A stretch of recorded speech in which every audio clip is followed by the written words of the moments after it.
allá al libro del profeta menor Joel. Profeta menor Joel. En el profeta menor Joel, en el capítulo, gloria al Señor, 2, versículo 15.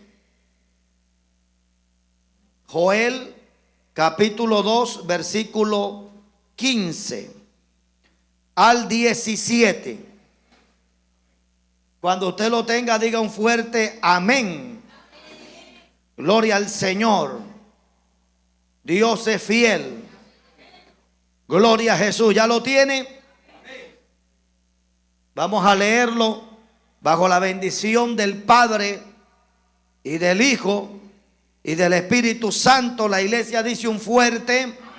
Dice: tocad trompeta en Sión, proclamad ayuno, convocad asamblea, reunid al pueblo, santificad la reunión, juntad a los ancianos, congregad a los niños y a los que maman.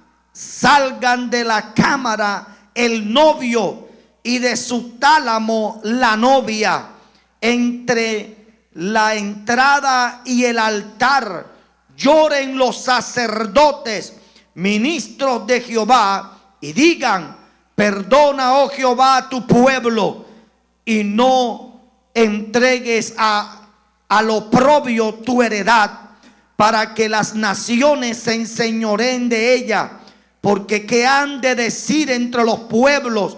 ¿Dónde está su Dios? Padre, bendícenos a través de tu gloriosa y poderosa palabra. Háblanos, Señor, a través de ella. Que tu palabra en esta hora corra y sea glorificada en nuestras vidas, Señor. En el nombre de Jesús te pido que a medida que tu palabra es predicada, que tú traigas sanidad, que tú traigas liberación, que tú renueves la fe de aquel que siente, Dios mío, que su fe se ha venido menguando. Te pido, Padre, que sea tu Espíritu Santo ministrando de una manera poderosa.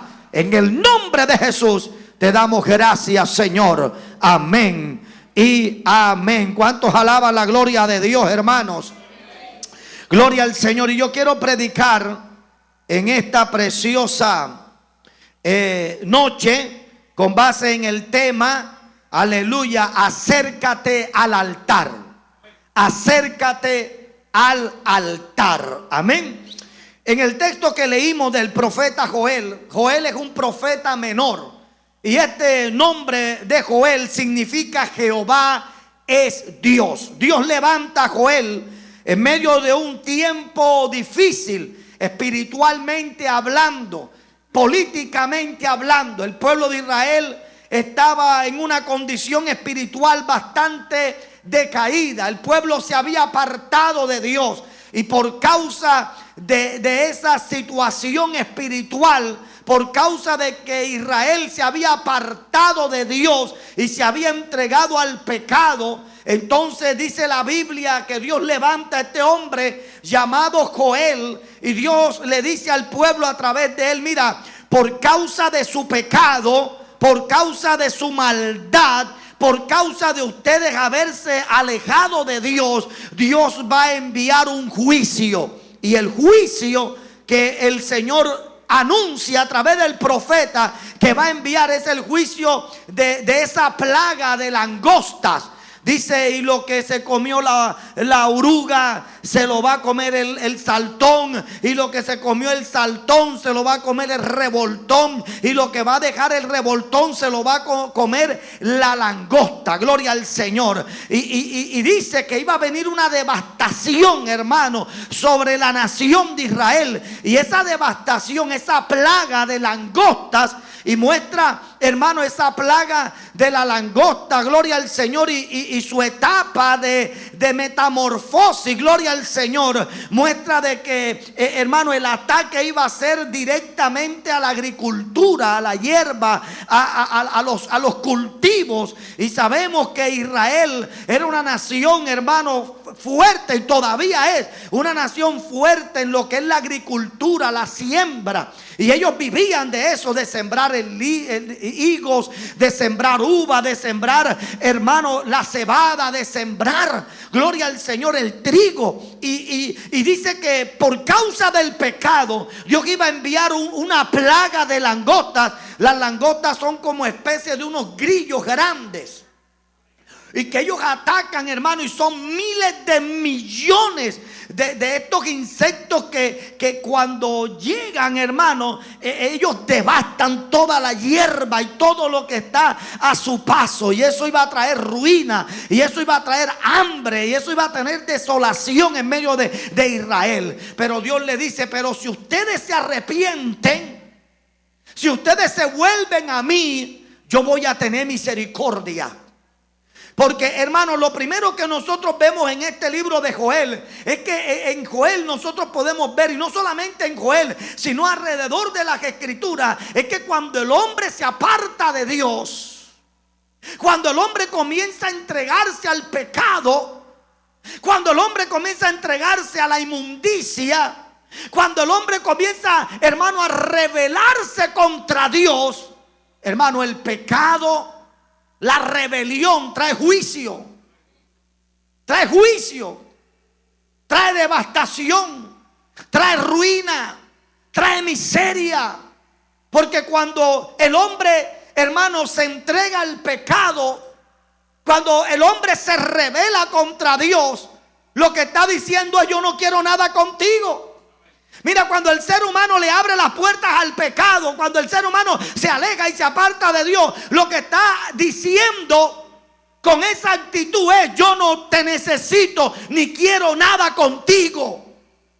¿Y qué pasa cuando el hombre le dice a Dios a través del pecado, de la desobediencia, de la rebelión? ¿Qué pasa cuando el hombre le dice: yo no quiero nada contigo? Dios es un caballero. Dios no está donde no lo quieren. Dios no entra donde no lo quieren. Dios no permanece donde no lo quieren. Amén a su nombre. Porque Dios es un caballero. La Biblia dice: hermano, he aquí yo estoy a la puerta y llamo.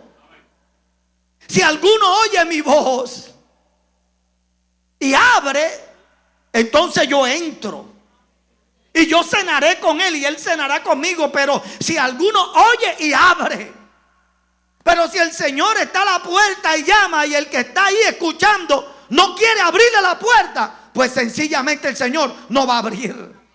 Es más, cuando el Señor envía a los discípulos de ir de dos en dos y a predicar, el Señor, ¿qué les dijo a ellos? Les dijo: mira, cuando ustedes vayan a una casa, ustedes digan: paz sea a esta casa. Y si le reciben, la paz llegará a esa casa. Y ustedes entren. Amén a su nombre. Pero cuando ustedes lleguen a una casa y no los reciban, ¿qué dice la Biblia? Ustedes no estén insistiendo. Sacudan sus pies, sacudan el polvo de sus pies y echen para adelante. A su nombre damos la gloria. Entonces, cuando el ser humano se revela, se aparta, quiere vivir una vida, hermano, en desobediencia, en rebeldía, entonces lo que le está diciendo a Dios es: yo no te necesito, yo no te quiero. ¿Y qué hace el Señor? Se hace a un lado. Fíjese, Israel, la voluntad de Dios era que Israel fuese una nación teocrática, fuera una nación gobernada por Dios. Dios quería gobernar esa nación. Dios quería dirigir esa nación. Pero ¿qué hizo Israel en un momento dado, en los tiempos de Samuel? Que dijo: no, nosotros no queremos que Dios nos siga gobernando. Nosotros queremos un rey como lo tuvo, como lo tienen las demás naciones.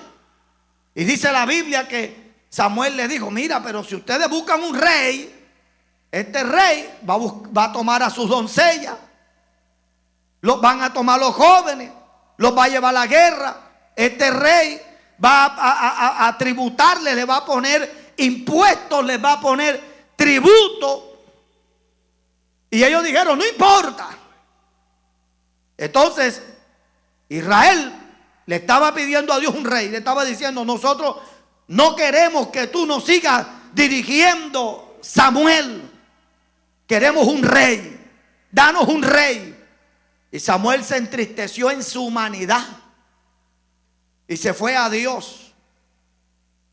Y llorando Samuel a Dios por la decisión del pueblo, el pueblo le dijo, Dios le dijo a Samuel, haz lo que el pueblo te dice, porque no te han desechado a ti, sino que me han desechado es a mí.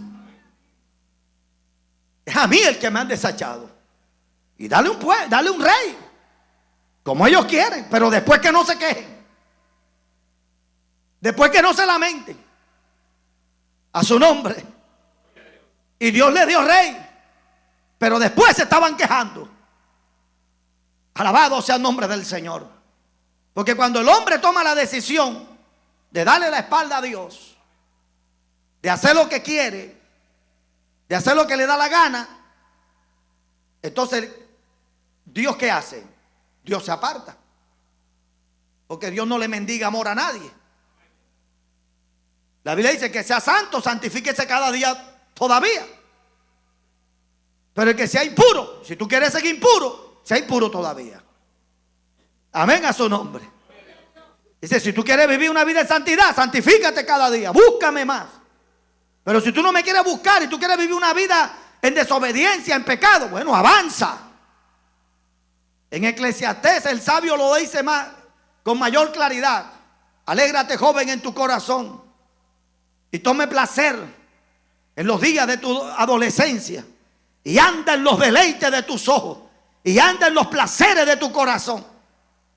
¿Sí o no? Pero sabe que sobre todas esas cosas un día tú vas a dar cuenta de eso. Y cuando uno se aparta de Dios, hermano, Dios se aparta. Dios se hace a un lado. Y cuando una vez que se va la protección de Dios, viene la influencia satánica, vienen los demonios y comienzan.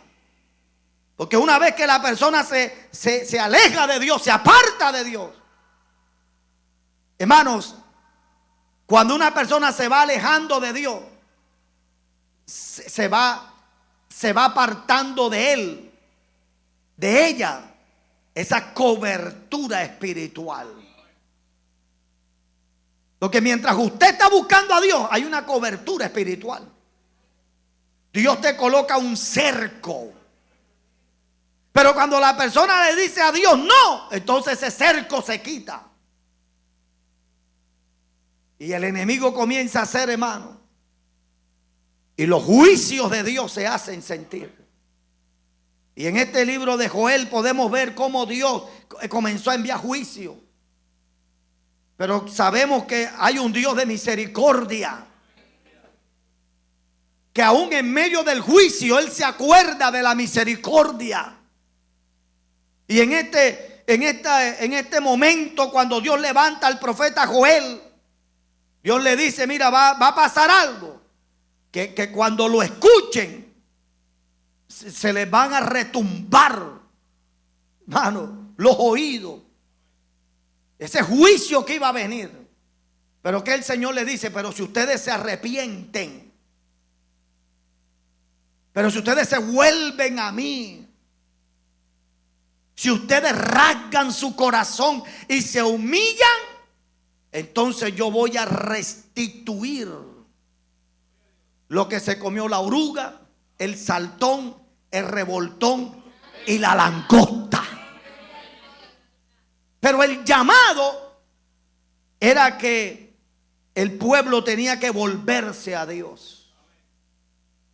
Y este texto que leímos, este texto nos habla de la importancia, dice, el Señor dice, tocad trompeta.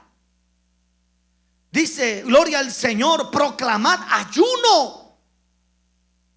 Alabado sea el Señor, convocad asamblea, o sea, reúnanse, venid al pueblo. santificad la reunión, juntad a los ancianos, congregad a los niños y a los que maman. O sea que esto es de todo.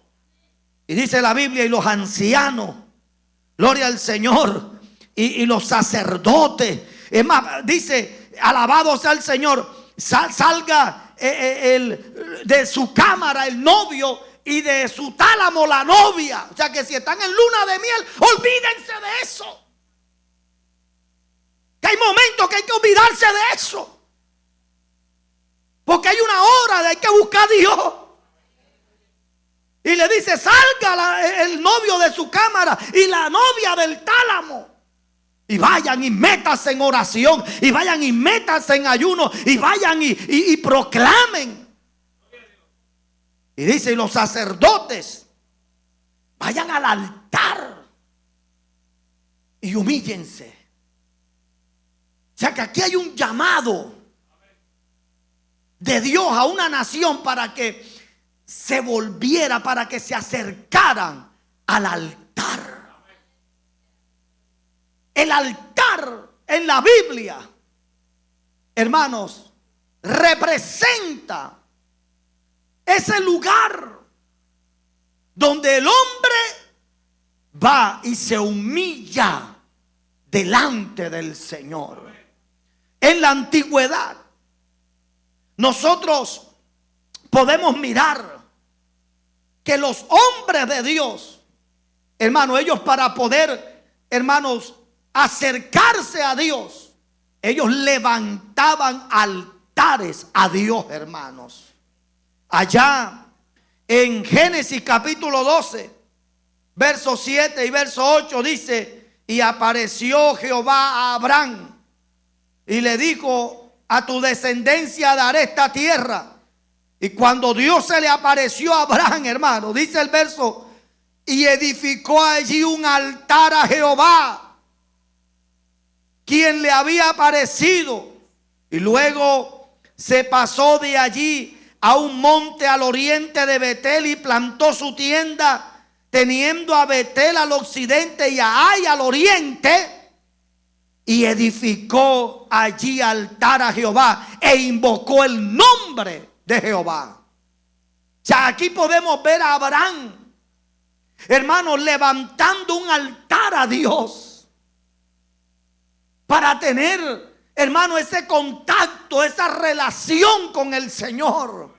Y no solamente vemos a Abraham, sino que también vemos a su hijo Isaac también levantando altares a Dios, hermanos. Allá en Génesis 26, 25 dice, y edificó allí un altar e invocó el nombre de Jehová y plantó allí su tienda. Y abrieron allí los siervos de Isaac un pozo. O sea que así como Abraham levantó altar, Isaac también, hermanos, levantaba altares para invocar el nombre de Dios, para buscar a Dios, hermano, para acercarse al Señor. Y no solamente Isaac, sino también Jacob. Allá en Génesis 35:1 dice, dijo Dios a Jacob, levántate y sube a Betel y quédate allí y haz allí un altar al Dios que se te apareció cuando huías de tu hermano Esaú. Y dice la Biblia que también ahí Jacob levantó un altar a Dios, hermano. O sea, porque los altares representaban ese lugar donde el hombre, hermano, adoraba a Dios, donde el hombre se acercaba a Dios, donde el hombre se humillaba delante del Señor. El altar era un símbolo de humillación, de adoración y de encuentro directo con el Señor, hermanos. Los altares en la antigüedad eran, hermanos, hechos con piedras, pero había una característica, y es que la característica de cuando iban a levantar un altar en la antigüedad eran piedras que tenían que ser rústicas. O sea que no se podía levantar un altar con una piedra pulida, sino que tenía que ser el altar con una piedra rústica. Eso está en Génesis 20:25. Dice: y si me hicieres altar de piedra, no las labres. No las labres. Aleluya, de cantería. Porque si alzares herramientas sobre él, lo profanarás. O sea, tú no tienes que pulirla, tú no tienes que, hermano, hacer nada en ella, sino que tú tienes que dejarla tal cual está. En otras palabras, es que cuando tú levantes un altar, el altar tiene que ser levantado no conforme el hombre quiera, no a la manera del hombre. El hombre no debe meter su mano, influir en eso, sino que debe ser una piedra rústica, mostrando que el altar debe ser, es como Dios lo ha determinado. Es en el diseño original de Dios. O sea, el altar se tenía que levantar con piedra rústica, donde no tenía que haber manipulación de hombre, para que Dios pudiera acercarse. El altar era símbolo de la presencia de Dios. Y cuando los hombres levantaban un altar, era un símbolo de humillación y de búsqueda a la presencia del Señor. Por eso nosotros vemos allá en Primera de Reyes capítulo 19, cuando dice la Biblia que Elías subió al monte Carmelo y estaba enfrentado con los profetas de Baal. Yo creo que usted se acuerda de ese pasaje. Y dice la Biblia que los profetas de Baal comenzaron desde la mañana, aleluya, comenzaron a saetearse, porque Elías le había puesto un reto: el Dios que responda con fuego, ese sea, aleluya, el Dios de Israel. Y ellos comenzaron a saetearse, comenzaron a danzar. Ellos levantaron ahí un altar a Baal y comenzaron a dar vuelta en medio del altar a Baal, y comenzaron a saetearse y a sangrarse, y comenzaron, hermano, a hacer su cantidad de ritos, pero no hubo respuesta alguna. Pero dice que cuando llegó el turno de presentar el sacrificio a Elías, dice la Biblia que lo primero que hizo Elías en Israel fue arreglar el altar que estaba derribado. O sea que no puede haber presencia de Dios si primero no se arregla el altar. No puede haber presencia de Dios si primero no se levanta el altar. Si el altar está caído, si el altar está derribado, si el altar está, hermano, desarreglado, no puede haber presencia de Dios, no puede haber respuesta de Dios. Y como Elías necesitaba una respuesta de Dios, lo primero que hizo Elías era arreglar el altar. Dice que tomó 12 piedras conforme el número de las tribus de Israel. Y con esas 12 piedras él levantó ese altar y colocó leña seca y colocó el animal encima.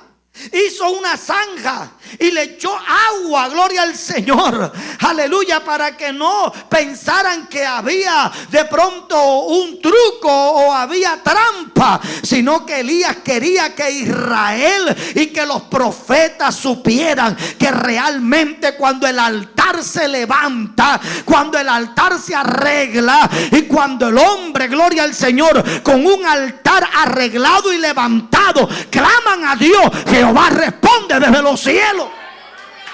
Dele fuerte el aplauso al Señor.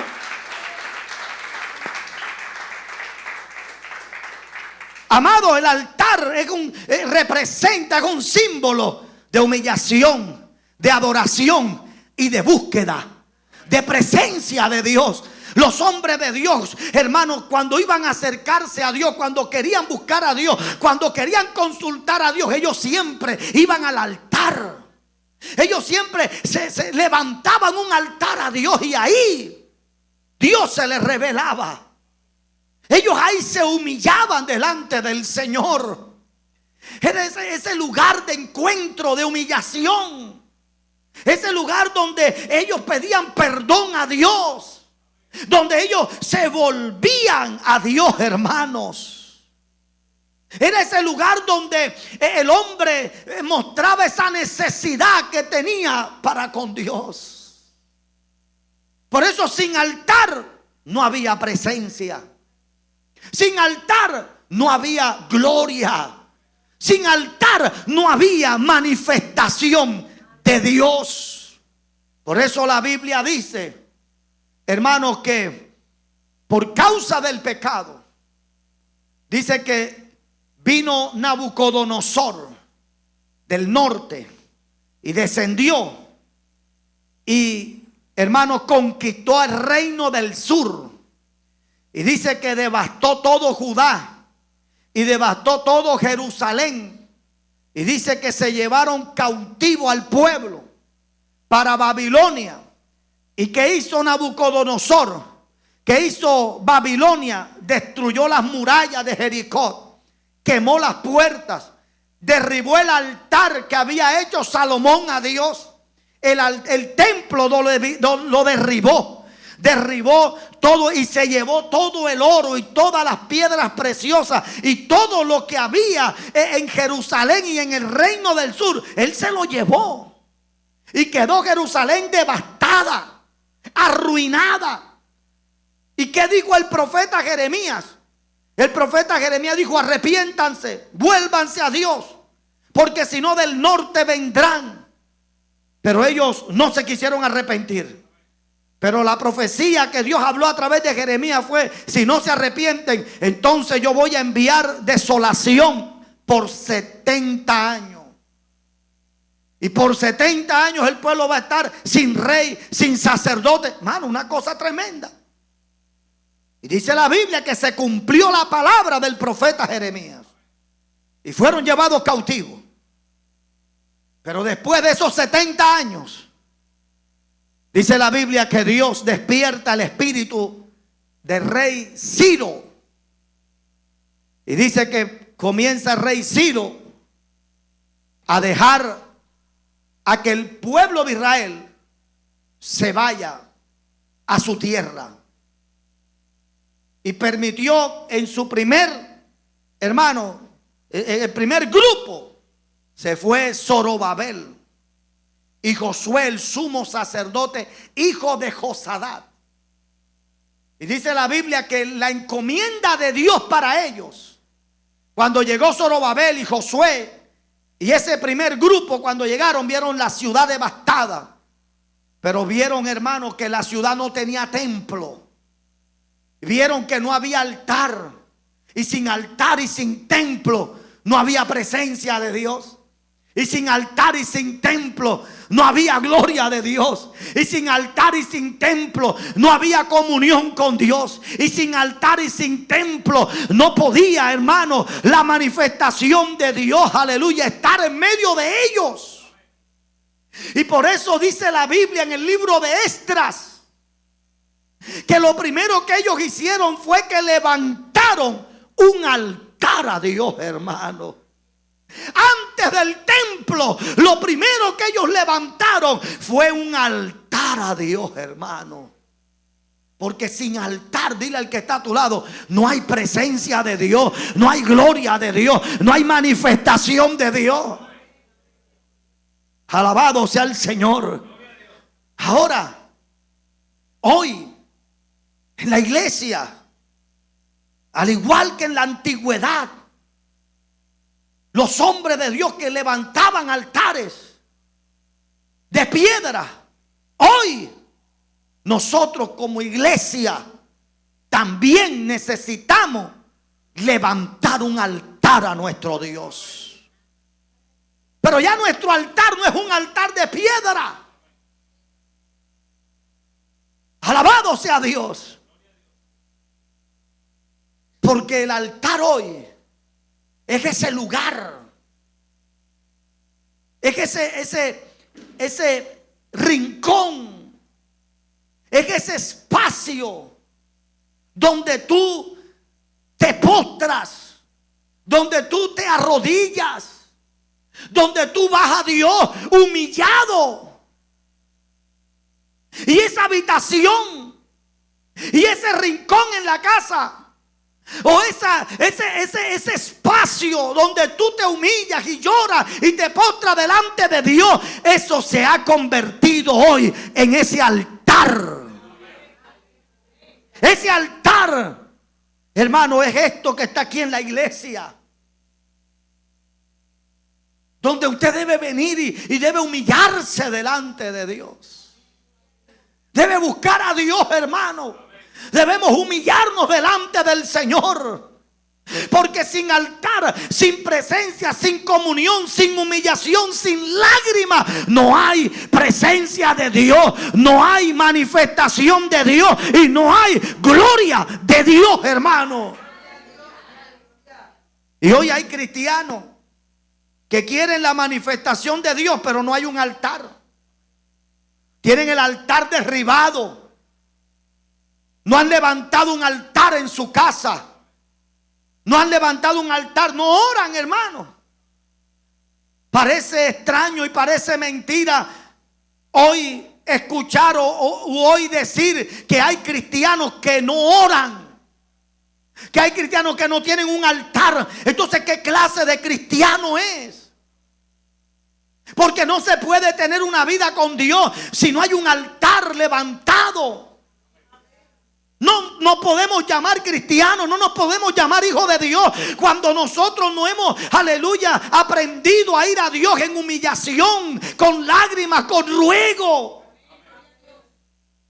Y nosotros, hermanos, a veces, bendito sea el Señor, nos quejamos. Pero Dios mío, ¿tú por qué no te revelas a mi vida? Dios mío, pero ¿por qué tú no me tocas? Dios mío, pero ¿por qué? Pero claro, ¿cómo Dios lo va a hacer? Si Dios está esperando que tú levantes ese altar en tu casa, en tu vida. Ese altar de ayuno, ese altar de oración. Ese altar donde tú puedas humillarte delante de Dios. Y donde Dios pueda, aleluya, acercarte a ti.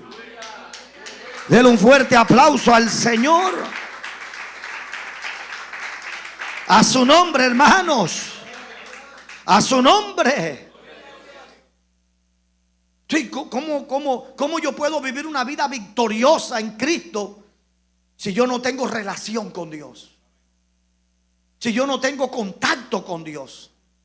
Gigi Ávila decía que la oración es la sangre del alma.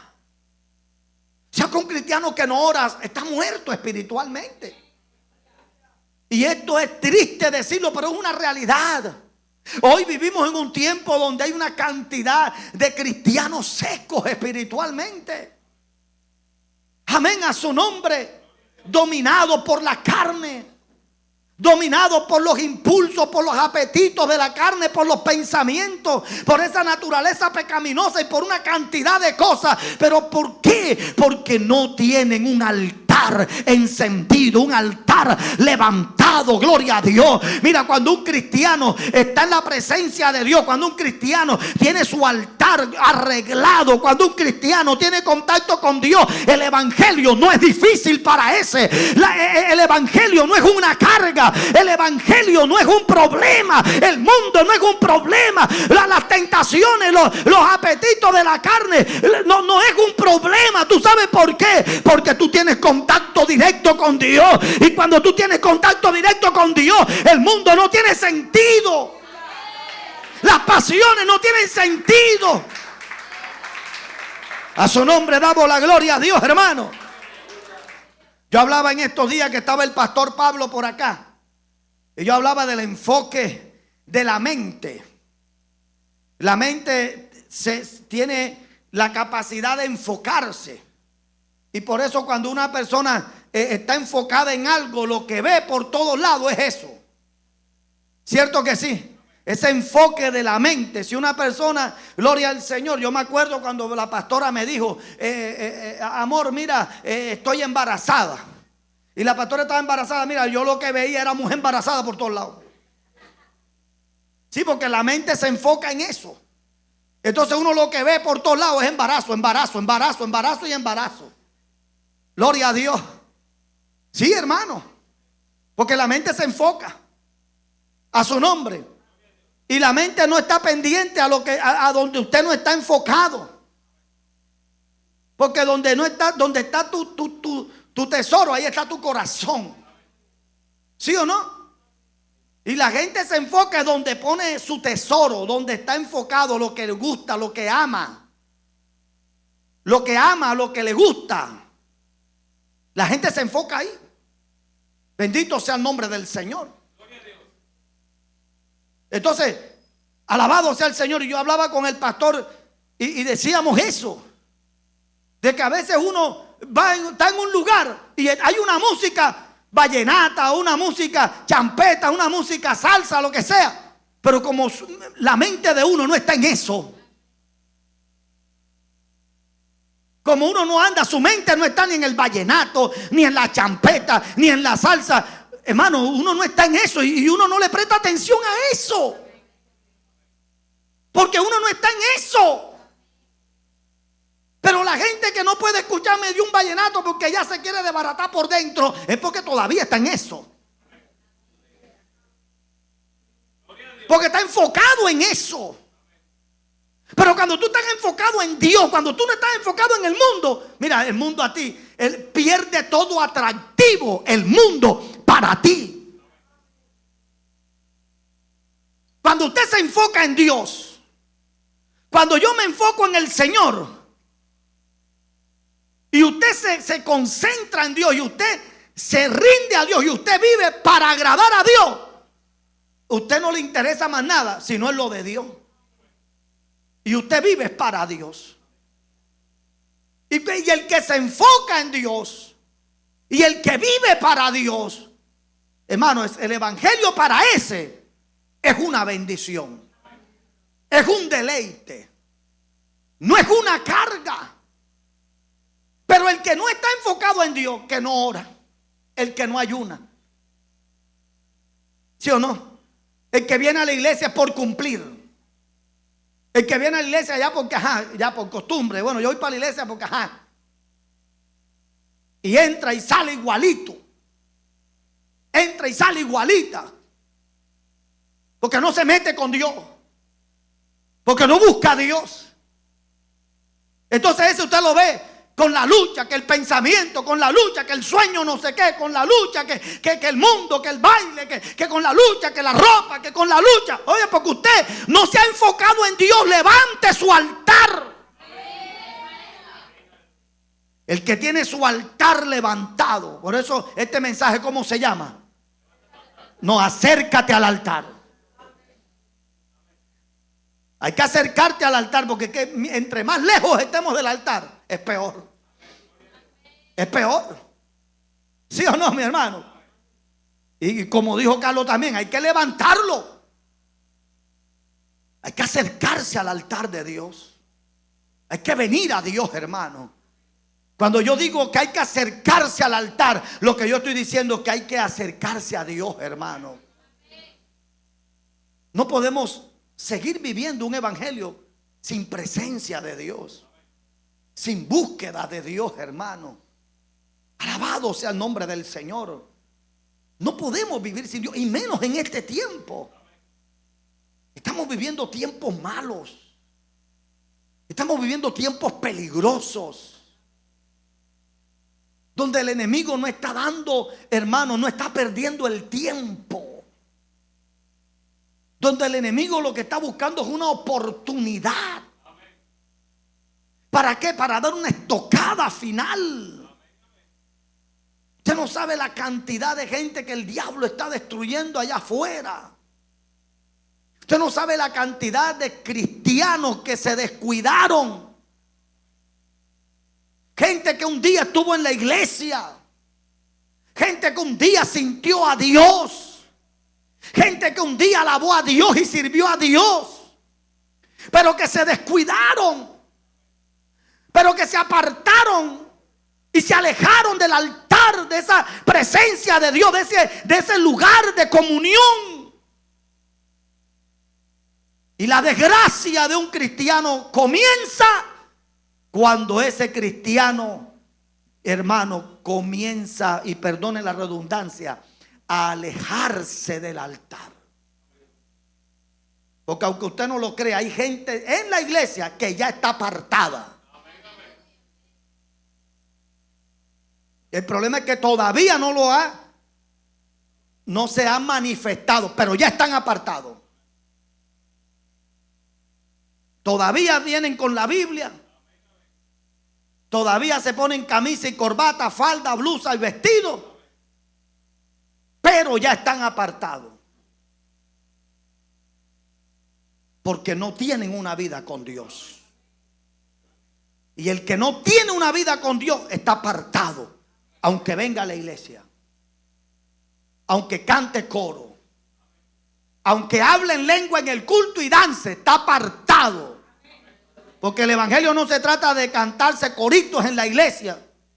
Y yo quiero que me entienda lo que yo le estoy diciendo. Esto no se trata de cantar coritos. Eso no te trata de sacudirse aquí en la iglesia. Pero allá en tu casa tú no tienes comunión con Dios. Tú no tienes relación con Dios. Tú no tienes una vida con Dios.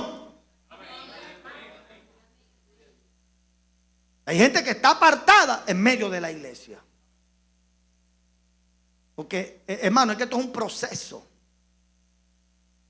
Y comienza el deterioro, comienza la desgracia, cuando esa persona comienza a alejarse del altar de Dios. Yo prediqué hace unas semanas acerca, es tu responsabilidad. Que nosotros como cristianos tenemos que aprender a ser responsables con nuestra vida espiritual. Porque Dios no tiene nietos, Dios tiene hijos. Dios no tiene bisnietos, Dios tiene hijos. ¿Y usted sabe por qué le digo esto? Porque es que tu abuela puede ser de Dios, tu mamá puede ser de Dios. Pero cada quien debe tener su propio encuentro con el Señor. Los jóvenes aquí pudieron haber crecido en la iglesia, pero si no tienen un encuentro con Dios, olvídese, no son de Dios. El que no tiene un encuentro con Dios no es cristiano. El que no tiene un encuentro con Dios no es un hijo de Dios.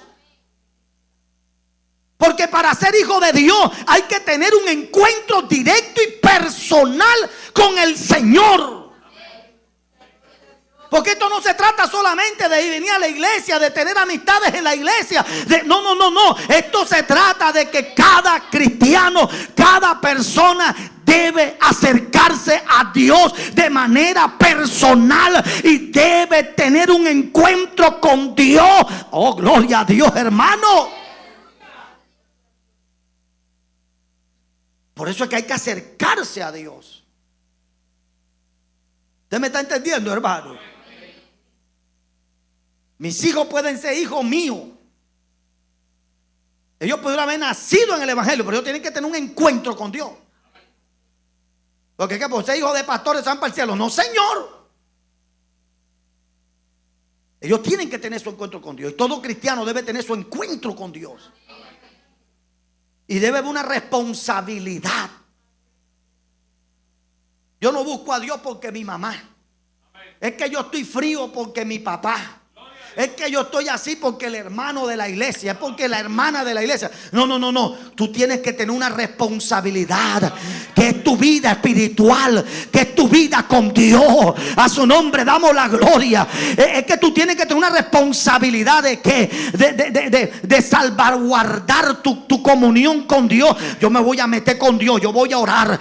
A mí nadie me tiene que decir que yo tengo que orar. A mí nadie me tiene que decir que me tengo que levantar a las 5 de la mañana a doblar mis rodillas y a buscar a mi Padre Celestial. A mí nadie me tiene que decir que yo tengo que venir a los cultos. Denle un aplauso al Señor. Porque es una responsabilidad que uno tiene.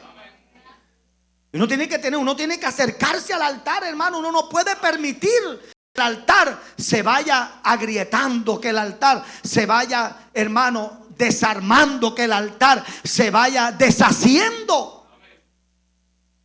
Sino que tenemos que, hermano, todos los días debemos acercarnos al altar de Dios, a la presencia de Dios, humillarnos delante del Señor, derramar lágrimas delante de Dios.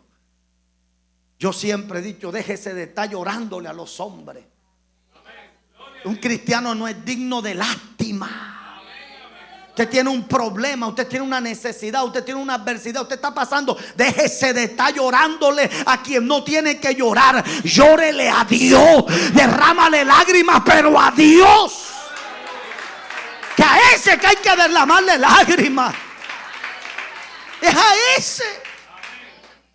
Pero hay hombres llorándole ahí. ¿A quién le vas a llorar tú?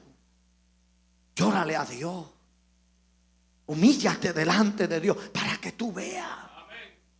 La Biblia habla de acercarnos confiadamente al trono de la gracia. Hebreos 4:16 dice: acerquémonos pues confiadamente al trono de la gracia para alcanzar misericordia y hallar gracia para el oportuno socorro. Pastor, ¿qué tengo que hacer? Tengo este problema, tengo esta adversidad, estas puertas cerradas, tengo lucha, tengo guerra. ¿Qué hago? Acércate al altar. Vamos a meternos con Dios. Amén a su nombre.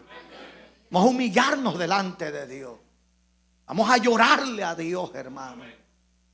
Vamos a humedecer el altar con nuestras lágrimas. Hay una adoración de Samuel Hernández que dice: si esta almohada hablara. Tremendo, ¿verdad? Porque es que tú tienes que hablar es a Dios.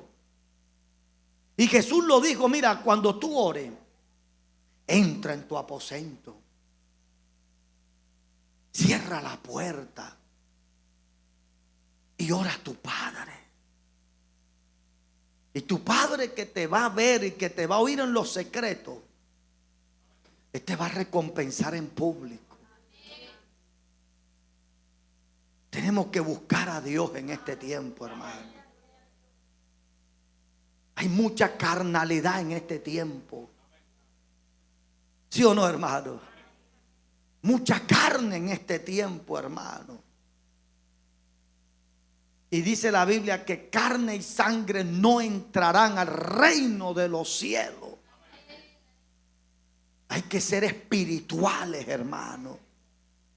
Que ser cristianos espirituales. Que nos metamos con Dios. Que nos enfoquemos en el Señor. Porque yo quiero decirle que vale la pena meterse con Dios, hermano. Vale la pena buscar a Dios. Vale la pena. Otros de pronto te van a señalar, otros te van a criticar. Pero vale la pena buscar a Dios.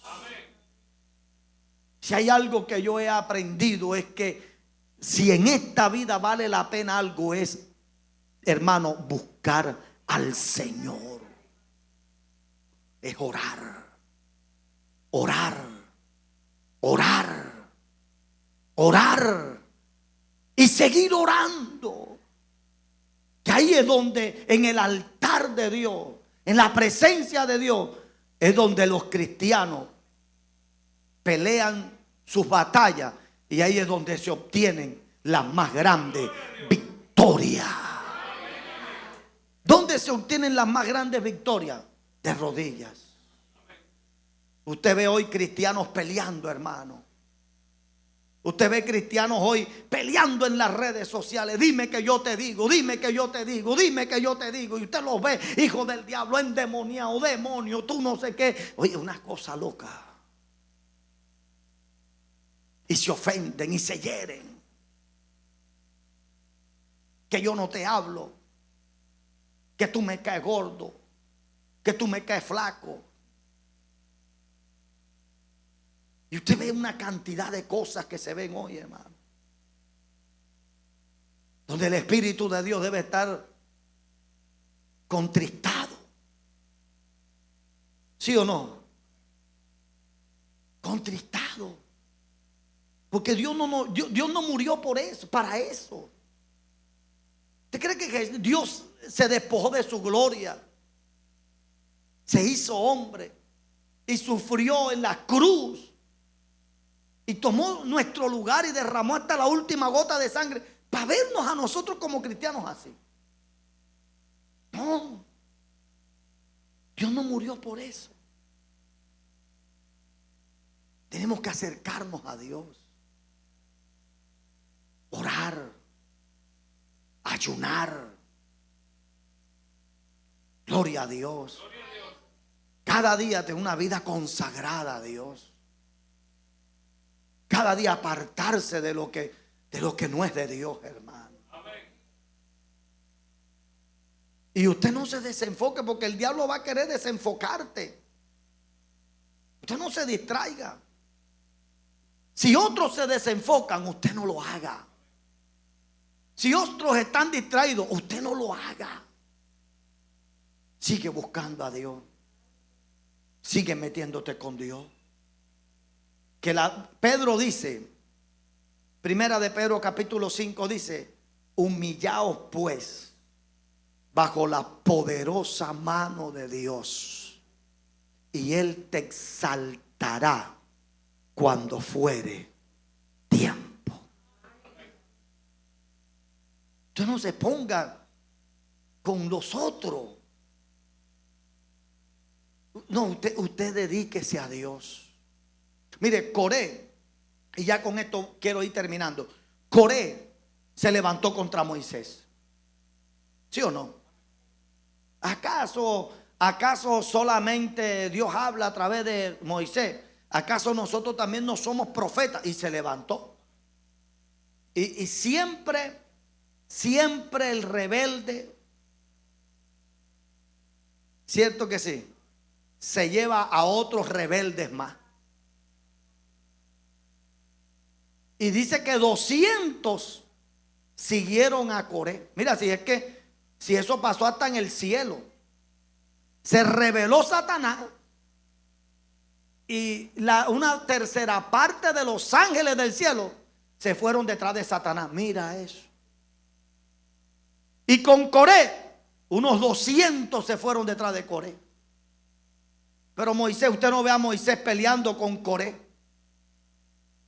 Usted no ve a Josué. Porque los hombres de altar, las mujeres de altar, no pierden el tiempo.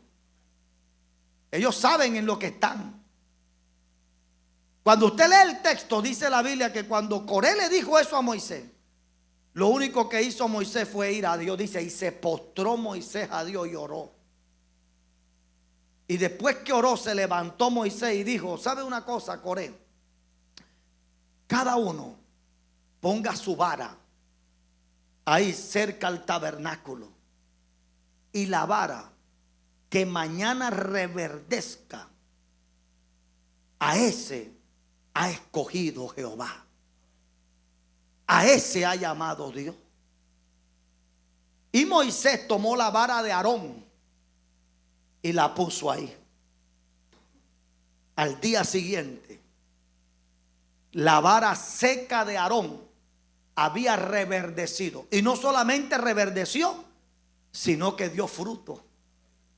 Y la tierra se abrió y se tragó vivo a Coré y a los 200 que se rebelaron con Coré.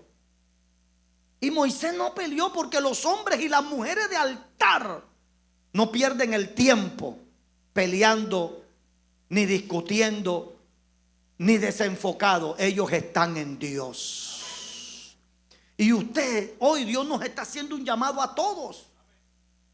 El diablo es el que nos quiere ver distraídos, pero usted acérquese al altar. Antes de acostarse, nunca te acuestes a dormir sin ir al altar de Dios, sin postrarte, sin orar. Señor, toma control de mi sueño. Gracias por este día. Gracias porque cuánta gente en la mañana no sale y nunca regresa a su casa. Gracias por el día. Gracias por guardarme. Gracias, Señor, por darme la victoria. Y ahora que voy a dormir, guárdame. El salmista decía: en paz me acostaré y asimismo dormiré. Porque cuando uno duerme hay una batalla en el mundo espiritual. Y uno tiene que orar. Por eso es que hay gente que tiene pesadillas. Sienten que el dedo gordo del pie se lo muevan, se lo truenan. Algunos hasta los tumban de la cama. Y mueven, hermano, le mueven la cama y escuchan sombras y ven que se les caen los calderos de allá de la cocina. Y uy, ¿qué es lo que está pasando? Es que son cosas espirituales. Pero uno tiene que orar: Señor, toma control de mis sueños. Yo te pido que los ángeles sean alrededor de mi vida, Dios mío. Que mientras yo duerma, los ángeles de Dios cubran mi casa, guarden mi casa. Amén, hermano. He aquí, dice la Biblia, he aquí, no se dormirá ni se adormecerá el que guarda a Israel. Señor, mientras yo duermo, aleluya, sea el Espíritu de Dios velando por mi vida. Hay gente que se acuesta y no pueden dormir, hermano. Y hay gente que se acuestan, hermano, gloria al Señor, y se levantan al día siguiente apalastrados. Siente que le dieron como una muñequera y les duele por aquí. No, eso es tremendo, eso es espiritual. Pero es que hay que orar, hermano. Aunque usted llegue muy cansado a su casa, arrodíllese y ore. Señor, cúbreme con tu sangre, cubre mi casa, cubre mis hijos, guárdame, Señor. Y usted ora a Dios y usted se acuesta. Y el diablo no tiene ni por qué visitar tu casa ese día. Ni los demonios visitarán tu. Y no se te tienen que meter en los sueños tampoco. Y entonces el cristiano tiene que orar. Y no solamente en la noche, en la mañana también. Levántese en la mañana y ore temprano. Órele a Dios, preséntele ese nuevo día. Señor, yo te presento este nuevo día. Gracias te damos por guardarme en medio de la noche. Yo no sé a qué me voy a enfrentar en este día. Ahora que salga de mi casa, yo no sé con qué me voy a encontrar. Pero guárdame. Cúbreme. Hazme invisible ante quienes necesito ser invisible. Y hazme visible ante quienes yo necesito ser visible. Coloca personas correctas alrededor mío. Y los que no conviene, apártalos de mi lado. No tiene que orarle a Dios, hermano. Guarda mi vida, guarda mi casa. Y cuando usted ora, las cosas son mejor. Usted sabe la bendición que usted comience un día en la presencia de Dios, hermano. Que usted comience un día con la bendición de Dios. Hombre, eso no tiene precio. Y usted sale seguro. Porque ya oraste. Porque ya buscaste a Dios. Y qué lindo, hermano, que nosotros podamos tener ese altar arreglado, levantado, y que nosotros podamos estar cerca al altar de Dios, hermano. Y el llamado de hoy, hermano, es para todos. Hoy vivimos en un tiempo donde la palabra favorita de la gente es: no tengo tiempo. No tengo tiempo, no tengo tiempo. No me alcanza el tiempo. Mentira. Porque si es así, si eso fuera verdad, entonces Dios se equivocó cuando dijo que debajo del sol hay tiempo para todo. Y si la Biblia dice que hay tiempo para todo, hay tiempo para todo. Hay tiempo para todo. A su nombre, hermano. Entonces hoy vivimos en un tiempo, hermano, donde el afán, la ansiedad, la correndilla, que no tenemos tiempo. Pero no tenemos tiempo es para Dios. Porque si usted se da cuenta, la gente saca tiempo para todo. Saca tiempo para ir a la playa. Saca tiempo para ir a la piscina. Saca tiempo para ir al centro comercial. Saca tiempo para el cine. Saca tiempo para verse el desafío.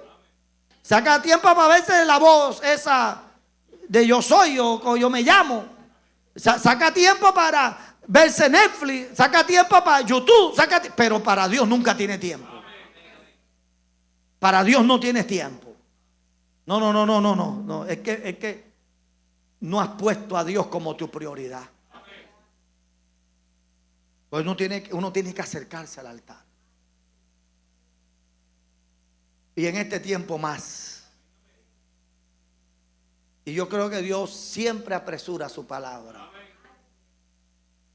Y quiero decirle algo, el enemigo siempre está planeando en lo oculto dañarnos, destruirnos, darnos una estocada. Ya yo lo he visto. Yo en este tiempo, en este tiempo que tengo de cristiano, yo he visto gente buena de Dios, muchachos buenos, muchachitas buenas, caballeros, damas, gente buena en Dios, pero se descuidaron en el altar. Se descuidaron, se alejaron del altar de Dios. Y no hay nada bueno cuando uno se acerca de Dios, cuando uno se aleja de Dios. Cuando uno se va alejando de Dios, el diablo lo va dejando a uno, tú sabes. Porque el diablo lo ve a uno así y el diablo le da la orden a los demonios: déjenlo quieto, déjenla quieta, déjenla que se está alejando. Déjalo que se está alejando. Y no nos estamos dando cuenta. Cuando usted conecta la plancha y la plancha se pone caliente y usted la desconecta, se enfría enseguida. ¿Qué va haciendo la plancha? La temperatura va bajando, ¿qué? Gradualmente. Y cuando viene a ver, lo que estaba caliente se pone frío. Sí, es verdad. Dicen pues que la rana que la meten en un agua, una olla de agua, y prenden el fogón y ella comienza el agua poco a poco, se pone tibia, comienza a calentarse y se calienta un poco más y ella se queda y cuando se da cuenta se muere. Y así hay muchos cristianos. Por eso yo como su pastor, yo les predico esto hoy y se lo predico de parte de Dios. Porque yo conozco el mundo espiritual. Yo he visto cómo Satanás se mueve, cómo operan las tinieblas. Yo lo sé, yo lo he visto. Y por eso el llamado de Dios hoy es: no nos alejemos del altar.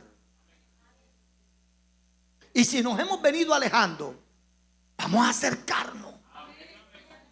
Vamos a acercarnos. Pastor, ¿será que yo estoy cerca o lejos del altar? Tú sabes. Yo no sé. Yo simplemente estoy predicando la palabra. Yo estoy cerca o yo estoy lejos. Yo no sé. El que sabe aquí es Dios y es usted. Porque yo no sé si tú no estás orando. Y si no lo estás haciendo, te estás alejando. Si lo estás haciendo, gloria a Dios, sigue haciéndolo y acércate más todavía. Y acércate más. O sea, no podemos alejarnos. Hay una desgracia cuando nos alejamos del altar. Vamos a buscar a Dios, hermano. Y como les decía, hermano, yo en este tiempo que tengo como cristiano, yo he conocido mucha gente, cristianos, gente de Dios con ministerio, con llamado, con talento, pero se fueron alejando del altar. Y muchos de eso el diablo, hermano, les destruyó todo lo que tenían. Casa, familia, hijos, los desbarató. Otros hoy están muertos. Porque no hay nada bueno cuando uno comienza a alejarse de Dios. Pero no hay una bendición más grande que uno estar cerca del altar, de la presencia de Dios. Hoy el llamado es que nos acerquemos al altar, que busquemos a Dios. Levanta ese altar caído, arréglalo. Si dejaste de orar, desde hoy comienza a orar otra vez. Váyase a su cuarto y ora ahí, Padre, en el nombre de Jesús. Dígale a su mamá, a su papá, dígale al esposo, a la esposa, dígale a los hijos, no sé, a los hermanos, dígale, mira, voy a orar, nadie me moleste. Y si me llaman, no estoy, porque estoy en el cielo con mi Padre celestial. Nadie me interrumpa mi oración. Sí, porque cuando tú vas a orar, el diablo va a querer distraerte. Entonces cuando te llaman, entonces cuando van a tocar la puerta, entonces cuando el perro se va a poner, entonces cuando... No, usted tiene que meterse con Dios, acercarse. Vamos a comenzar. Si usted dice, caramba, yo me he venido descuidando, yo me he venido alejando del altar. Bueno, listo, no te quedes así. No nos quedemos así. Vamos a meternos con Dios. Ahora que llegue a tu casa, acércate al altar. Órale a Dios. Adóralo. Bendice a Dios. Pídele a Dios.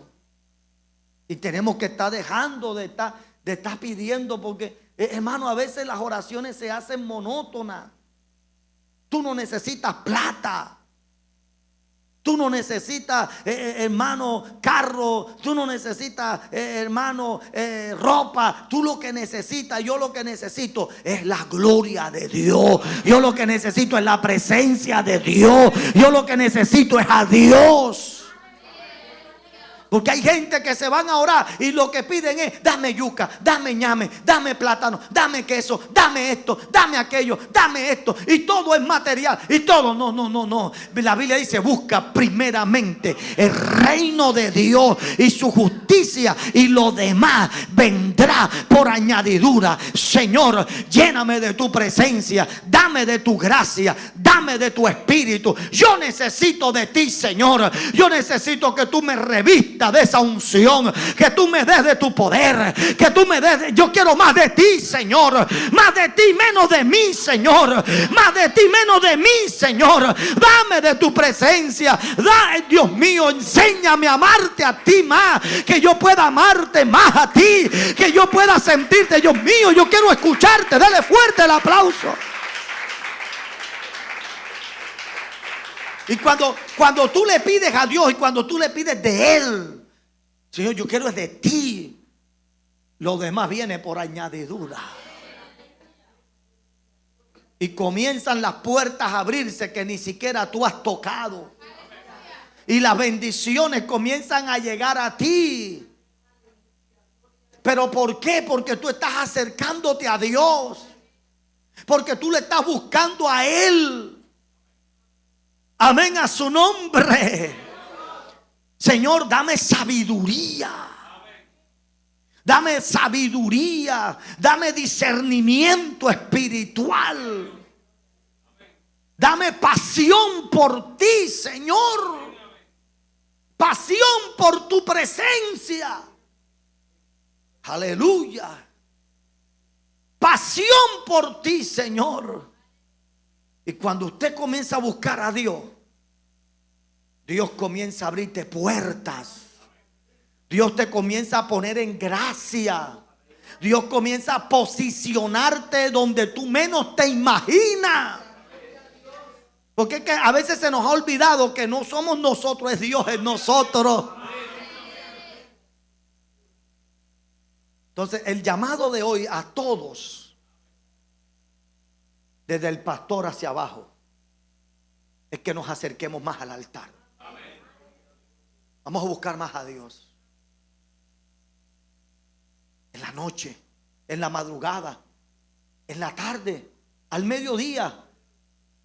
Cada vez que tenga la oportunidad, eso no está de más. Cada vez que tenga la oportunidad, ve a Dios. Ve a Dios.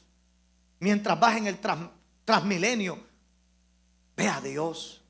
Mientras vas en el taxi, ve a Dios. Mientras vas caminando, vaya con Dios.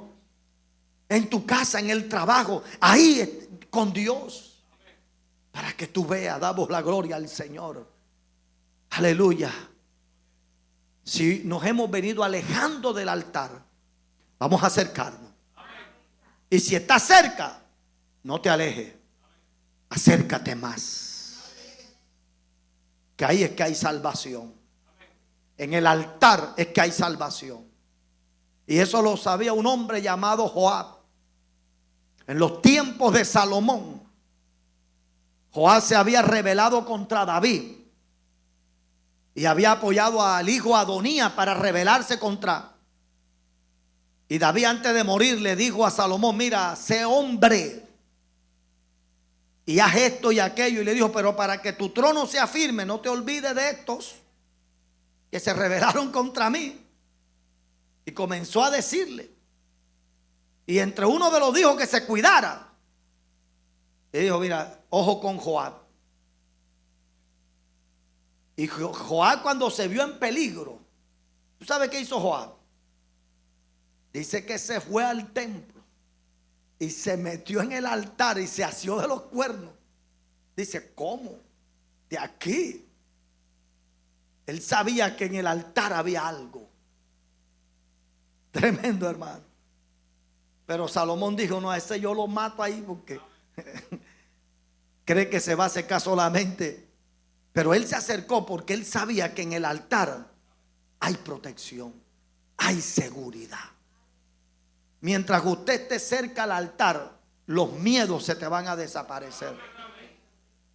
Los temores se te van a desaparecer. Porque la presencia de Dios trae seguridad y trae confianza. Tú estás tranquilo. Aunque el mundo se está cayendo a pedazos, tú estás tranquilo porque tú dices: Dios está conmigo. Él me guarda. Amén a su nombre. Vamos a acercarnos al altar. Dile al que está a tu lado: acerquémonos al altar. Póngase sobre sus pies. Y quiero pedirle el favor a la servidora que me pasen los memitos de la petición.